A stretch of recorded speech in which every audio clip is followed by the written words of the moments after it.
My talk today is about identity and work, the interplay between the two, but also the work that identity involves, especially regarding race. And I want to talk specifically about the work of racial identity development for BIPOC folks, for people of color. Our identity development process tends to be different from what white folks go through. And I'm also talking about identity development and race in a US context specifically. So first I'm going to go over like a mashup of different BIPOC racial identity development models. Bear with me. So here we go. So first, we all start off unaware of race, right? Because it's a social construct. We aren't born with some knowledge of it, but we are born into a world that has a lot of ideas about race that inevitably affect us. And those ideas, those prejudices, those biases, they do play out like in the form of microaggressions, discrimination, violence, and so on. And through those experiences, we may become more aware, right? And maybe angry, frustrated at these systems of power that we are operating within, right? And this may then prompt a phase of questioning, like, why is the world the way it is? What is this dominant culture that I'm operating within? Why am I, or why is my family being treated differently?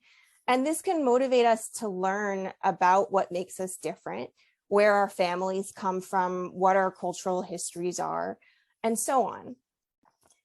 And then as we start learning and gaining more of that vocabulary, this new knowledge can lead to the confidence to claim an identity, whether it's Asian American or, for myself, mixed race Asian American.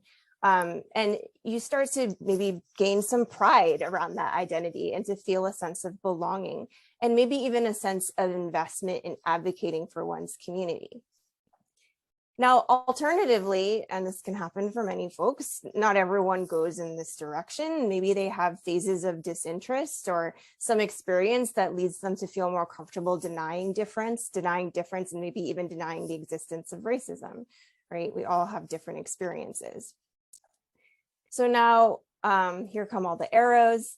This whole process is not a linear or clean one, right? We can each swing back and forth between these phases throughout our lives. Maybe they're all happening at the same time. Life is messy, identity is messy, right? We're always wading through the mess. So here's a little bit of insight into how these different identity development experiences have played out in my own life. And how my work actually ended up intertwined with my racial identity development. So I started out very, very confused about my identity, right? This confusion had a lot to do with having a white father who actively limited his kids' exposure to their Filipino heritage, and having a mother who was actually ashamed of her background and who spent a lot of time in this green box that you're seeing here. But I was aware from a young age of being treated differently, of my mother being treated differently, and not in a way that I liked. And once I got to college in a much more diverse place than the predominantly white area I grew up in, I finally got to explore, learn, and build a sense of racial identity. But I was insecure, especially as a mixed person who is more often perceived as Latina than any part Asian. So at that point, I defaulted to this more generalized identity as a woman of color. And this more gender-focused identity for me informed my first job working in women's rights advocacy at the National Organization for Women.